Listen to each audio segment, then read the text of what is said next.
नमस्कार, हमारा नाम है समरीन और आपने देखना शुरू कर दिया है लाइव सिटीज। देखिए, लोकसभा चुनाव में अब काफ़ी कम समय बचा हुआ है और ऐसे में बिहार में सीटों को लेकर अब सियासत गरमाई हुई है। आपने देखा था कि बीते दिन जेपी नड्डा से दिल्ली में मुलाकात होती है एलजेपीआर के राष्ट्रीय अध्यक्ष चिराग पासवान की, और आज सुबह सुबह उपेंद्र कुशवाहा से मिलने के लिए उनके आवास पहुंच गए बीजेपी के दिग्गज नेता संजय जायसवाल। यानी कि अब बीजेपी रूठों को मनाने की कवायद में जुट गई है।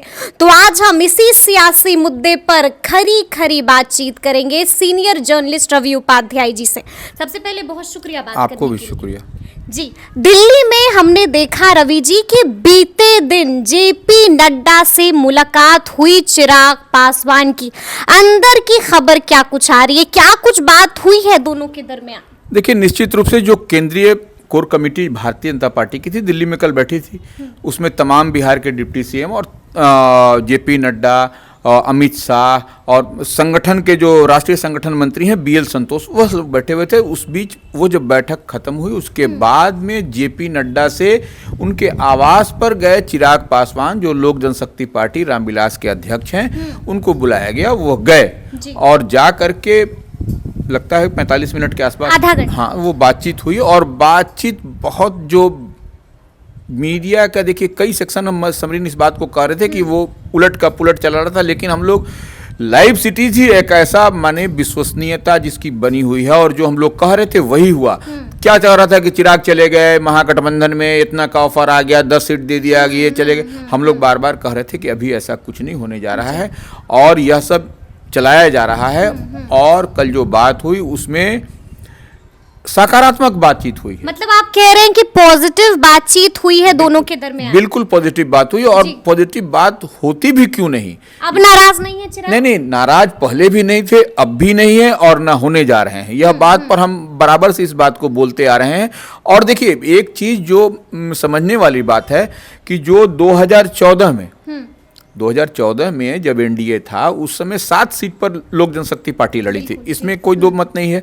उसी तरह से 2019 में 6+1 यह बात है। तो 6+1 की बात छोड़ दीजिए अभी, क्योंकि अभी जो है सो 6+1 की बात हो ही नहीं रही है, न 7 वाली बात हो रही है 2014 वाली।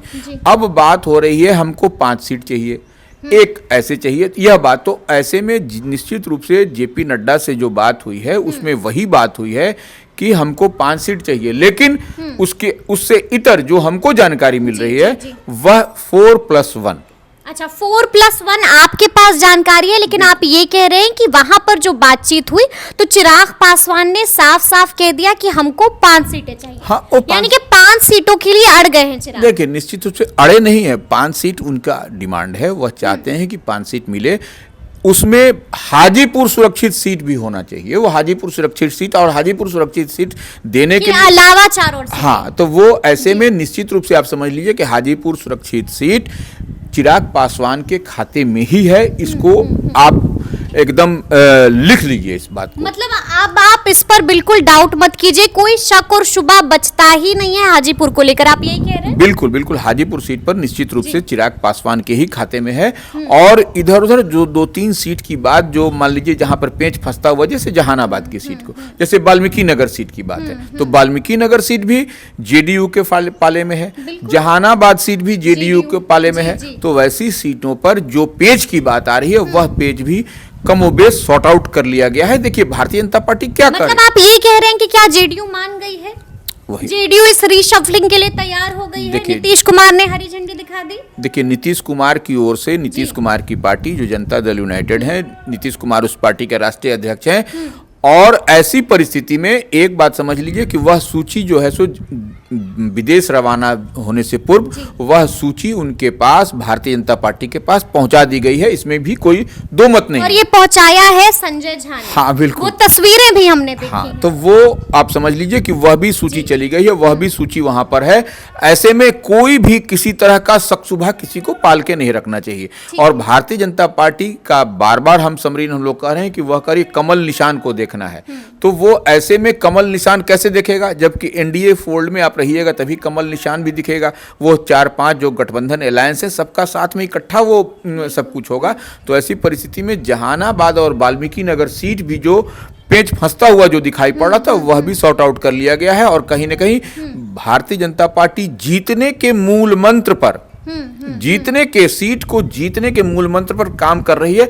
इसी लिहाज से जहानाबाद और वाल्मीकि नगर सीट भी कमोबेश वह फाइनल हो गया है। अंतिम, अब देखिए अभी अंतिम मोहर नहीं लगी है। लेकिन रवि जी एक और चर्चा हो रही है। चर्चा ये हो रही है कि बीजेपी आला कमान ने चिराग पासवान को साफ साफ कह दिया है। देखिए आपने भी जिक्र किया कि चिराग पासवान की नजर वैसी सीटों पर है जो इस वक्त जेडीयू के खाते में है। जैसे कि अगर हम बात कर लें वाल्मीकि नगर की, जहानाबाद की, तो ऐसे में बीजेपी के आला कमान ने साफ साफ लहजे में कह दिया है कि अगर आपको जेडीयू की सीटें चाहिए तो चिराग को सीधी बातचीत करनी होगी मुख्यमंत्री नीतीश कुमार से।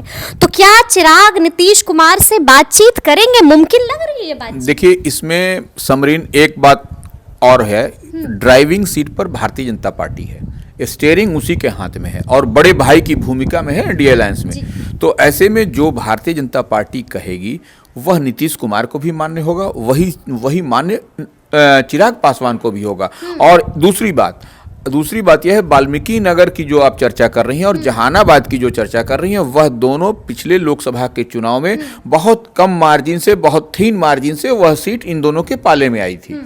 इस बात को आप समझिए। और इस बार वह रिस्क भारतीय जनता पार्टी लेने नहीं जा रही है। इस बात से को भी आप समझ लीजिए एकदम क्लियर। लेकिन हमें ये भी समझना होगा रवि जी कि ये दोनों सीटें इस वक्त जेडीयू के पास है।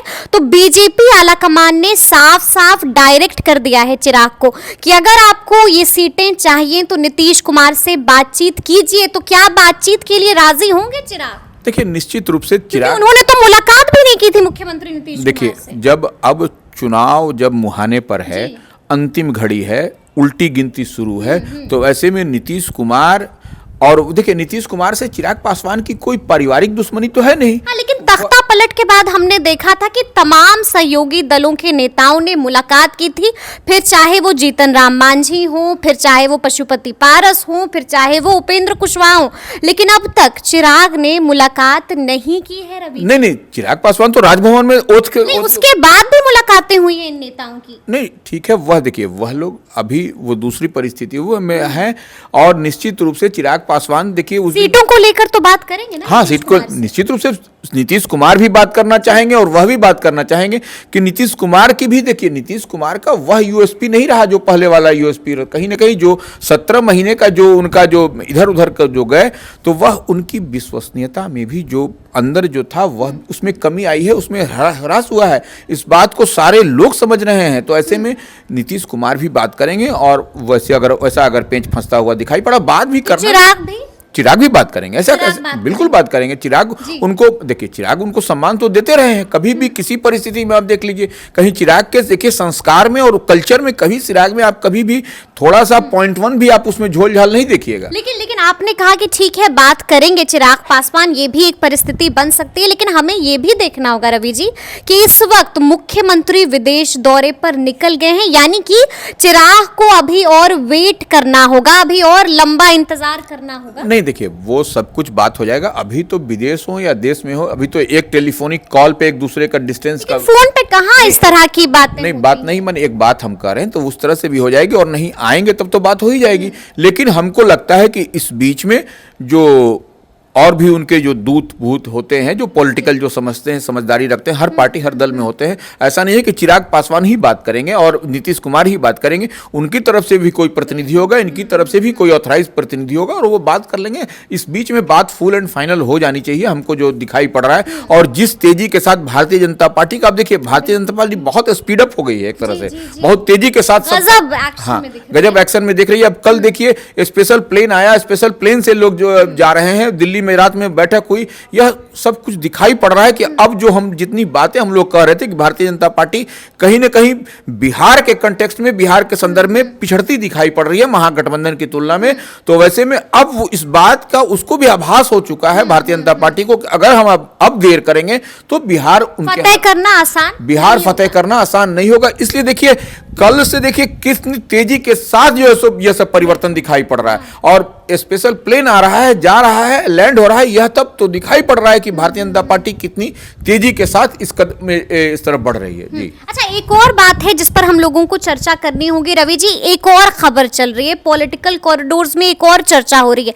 कहा तो ये जा रहा है कि चिराग पासवान को अपने पाले में लेने के लिए महागठबंधन ने भी अब चिराग को 8 सीटें ऑफर कर दी हैं। सच्चाई क्या है इसमें? देखिए निश्चित रूप से महागठबंधन तो चाह ही रहा है कि चिराग पासवान उनके पास हैं, और दीपांकर भट्टाचार्य ने कह दिया, तब अब कुछ बचा भी क्या? तेजस्वी ने भी कहा है। तेजस्वी कह ही रहे हैं, सब लोग जो कि महागठबंधन अलायंस के लोग तो चाह ही रहे हैं। और कल तो राजू तिवारी ने भी कह दिया कि हम स्वागत करते हैं, रिजेक्ट नहीं किया उस ऑफर को।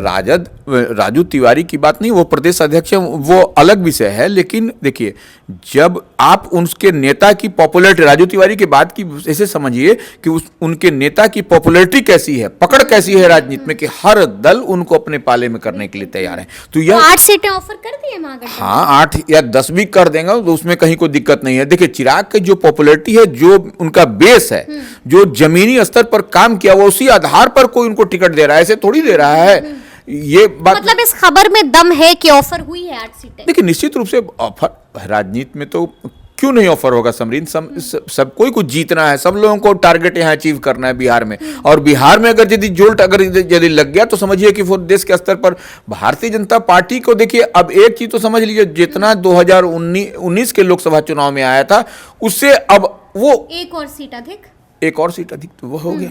तो ये तो वो होता हुआ तभी दिखेगा जब तमाम समीकरण उनके पक्ष में होंगे तब। बिल्कुल बिल्कुल। और आज हमने ये भी देखा रवि जी कि सुबह सुबह संजय जायसवाल पहुंच जाते हैं उपेंद्र कुशवाहा से मिलने के लिए। क्या लगता है उपेंद्र कुशवाहा से मिलने के लिए अचानक से क्यों पहुंचे होंगे संजय जायसवाल? देखिए संजय जायसवाल कोई भारतीय जनता पार्टी के एमपी सांसद ही नहीं है, वो बिहार भाजपा के पूर्व प्रदेश अध्यक्ष भी हैं, और वह कोर कमेटी के मेंबर भी हैं भाजपा के। तो ऐसे में उनको भी कहीं ना कहीं जिम्मेवारी तय उनके साथ में था। और देखिए एक चीज और है समझिए, जब उपेंद्र कुशवाहा जब भारतीय जनता पार्टी के फोल्ड में जब उनकी एंट्री हुई थी तो यही संजय जायसवाल उनको लेकर के गए थे अमित शाह के पास भी। इस बात को भी याद करिए, हम कहेंगे कि वो देखे लोग जितने भी हमारे व्यूवर्स हैं लाइव सिटीज के, तो वो गए थे। उसके बाद से फिर नित्यानंद राय तमाम लोग गए थे। तो वो ऐसे में जो भी बातचीत उनके माध्यम से पहले हुई थी तो उसको उसी लिहाज पर कि भाई अब देखिए क्या मामला है, क्यों परेशानी का सबब बना हुआ, तो वो क्या आप रूठ गए हैं? हाँ रूठ गए हैं, या जो भी है, जो भी डिमांड है, रूठना क्या कहिएगा, जो डिमांड होता है पॉलिटिकल, हर पार्टी नाराजगी होती है, जो नाराजगी नहीं, जो हर पार्टी बार्गेन करने की स्थिति में होती है, और यही अभी माकूल समय भी होता है। तो इसी वक्त अभी आदमी हर पार्टी दल अपना लेता है, तो हर पार्टी चाहती है बड़ा करना अपने संगठन को, अपने विस्तार करना। तो वो ऐसे में 3 सीट की जो बात आ रही है, तो वह कहीं ना कहीं उसी मुद्दे पर, उसी बात को लेकर के संजय जायसवाल आज उनके सरकारी आवास माने जो उनका पार्टी का है उसमें गए थे। उपेंद्र कुशवाहा से मिलकर लंबी बातचीत हुई, और हमको लगता है कि सकारात्मक बातचीत हुई, पॉजिटिव बात, बिल्कुल पॉजिटिव, हाँ बिल्कुल पॉजिटिव बात उपेंद्र कुशवाहा के साथ भी हुई है। और कहीं इधर उधर की बात जो हरियस वो सब एकदम बेसलेस टॉक है, जो कहीं पर भी अगर यदि चल रहा है तो। जी अच्छा, एक आखिरी सवाल रवि जी, हम आपसे ये जानना चाहेंगे कि क्या लगता है अब एनडीए में चिराग को कितनी सीटें और उपेंद्र कुशवाहा को कितनी सीटें? क्योंकि लगातार हम लोग भी बता रहे थे कि नाराजगी है, रूठ गए हैं, मनाने की कवायद शुरू हो गई है। सीटें कितनी एनडीए में? बातचीत तो हो गई दोनों से? देखिए हम तो बता रहे हैं कि चिराग पासवान को 5+1 5+1 मिल जाएगी एनडीए में, मिल जाएगी। उसमें देखिए अब ये लोग देखिए 5+1 मिलेगी कि 4+1 मिलेगी कि 4 मिलेगी? देखिए नहीं 5+1 पर बातचीत हुई है। देखिए बातचीत का मतलब वो तो फिर बातचीत होगी ना, 5+1 होगा तो फिर हो सकता है 4+1। ये देखिए बात तो अंतिम, हम लोग तो कुछ कह नहीं सकते, लेकिन बात इसी पर हुई है 5+1 पे। अब देखिए सीट तो 40 ही है समरीन, वो 50 नहीं होने जा रहा है। कैसे मिल सकती है? वही हम बता रहे हैं कि वो देखिए कहीं ना कहीं एडजस्ट किया जाएगा, एकोमोडेट किया जाएगा। बिना एकोमोडेट 17 तो लड़ेगी ही बीजेपी, 16 सिटिंग है जेडीयू की। बिल्कुल तो बिल्कुल। फिर ऐसे में फिर 6 और अगर अच्छा, इधर हो गई सब तो अब बाकियों मान का क्या लीजिए होगा? परिवार का सदस्य बढ़ गया तो उसको आप सबको रूम के अंदर तो रखेंगे ना, कि रूम के बाहर तो नहीं कर देंगे। अगर मान लीजिए परिवार का सदस्य बढ़ता है तो उसको जो भी आदमी आपके रात में घर में मान लीजिए 10 आदमी बढ़ गया, एक ही कमरा है, तो उसमें सबको सोने की व्यवस्था तो की जाएगी ना, कि नहीं कहा जाएगा ठंड के मौसम में तुम बाहर चले जाओ, कि उधर ही उसका मतलब बलिदान देना होगा, कुछ न कुछ कॉम्प्रोमाइज करना होगा, कुछ समझना होगा, कुछ समझाना होगा, और तब जाकर के, क्योंकि टारगेट बड़ा है। ठीक है। और बिहार जैसे टफ स्टेट में जो टक्कर कांटे की है, और पॉलिटिकल अवेयरनेस यहाँ पर भी बहुत है, और तो ऐसी परिस्थिति में आपको सबको एकोमोडेट करना है। अब आप अड़ के रहिए कि नहीं हम 17 मिला था तो 17 पर ही रहेंगे, हम 16 पर जीते थे तो 16 पर ही जीतेंगे, तो ये जीत हार का मसला अभी आपको एक दरकिनार करके, अभी हमको जितनी सीट हमको दिखाई पड़ रही है उतने पर हमको आना है। और देखिए, तो एनडीए में चिराग को कितनी और एनडीए में उपेंद्र कुशवाहा को कितनी? देखिए उपेंद्र कुशवाहा की मांग है, चिराग पासवान की तो हम लोग बात कर दिए कि 5+1 की बात हो रही है, तो 5+1 उनकी मांग है, मिल कितनी सकती है, क्या लगता है अंदर की खबर? अंदर की खबर यही है कि 4+1 पे वो 4+1। ठीक है, उपेंद्र कुशवाहा की मांग क्या है और मिल कितनी सकती है? उपेंद्र कुशवाहा की मांग 3 है, लेकिन 2+1 उनको दिया जा रहा है। आप बोलिएगा 1 कौन सा? 1 कौन सा? बिल्कुल यही हम समझ रहे थे ये। जी। देखिए उनके भी जो पार्टी के जो वो चाह रहे हैं, तो उनके पार्टी के भी जो उम्मीदवार होंगे, जो जिनको है उनको दूसरी तरफ एडजस्ट किया जाएगा, दूसरे राज्य में। दूसरे राज्य में। अगर यदि उनको अपर हाउस भेजना है वहां से, नहीं तो फिर यहाँ से अगर बिहार में विधान परिषद में भेजना है तो वो फिर वहां पर उनको अकोमोडेट किया जाएगा, नहीं तो फिर मिनिस्टर बनाया जाएगा, कुछ ना कुछ किया जाएगा, कुछ ना कुछ किया जाएगा, बिल्कुल किया जाएगा। यानी कि नाराजगी का मौका नहीं मिलेगा। अरे उपेंद्र कुशवाहा को ही देखिए ना, किस तरह से वो थे, तो उनको बनाया गया था ना एमएलसी, मुकेश सहनी को बनाया गया था ना एमएलसी बना करके मंत्री बनाया गया था। अभी देखिए इनको जीतन राम मांझी के पुत्र संतोष सुमन को एमएलसी बना के मंत्री बनाया गया है। वो इस तरह से शहनवाज हुसैन को एमएलसी बना करके मंत्री बनाया गया। तो यह सब तो एग्जाम्पल बिहार में ही है, दूसरे बाहर बात छोड़ दीजिए। तो यह सब है। और देखिए भारतीय जनता पार्टी की जो लिस्ट गई है 51 की गई है, 51 की गई है, तो वो 17 सीटों पर तीन नाम गया है। तो उस पर जो है तमाम गहन मंथन उस पर भी हो रहा है, कि क्या करना है, किसको रद्द बदल करना है। जैसे 5 सीट के नाम अदल बदल की बात आ रही है कि अदला बदली होगी, तो यह सब तमाम तरह की कवायद हो रही है, चल रही है। तो अब देखना होगा कि आगे आगे क्या कुछ होता है। तो ये पूरी बातचीत आपको कैसी लगी है, कमेंट करके हमें जरूर बताइएगा। तो इस तरह के तमाम अपडेट्स के लिए ऐसे ही हमारे साथ बने रहिएगा और देखते रहिएगा लाइव सिटीज। बहुत शुक्रिया।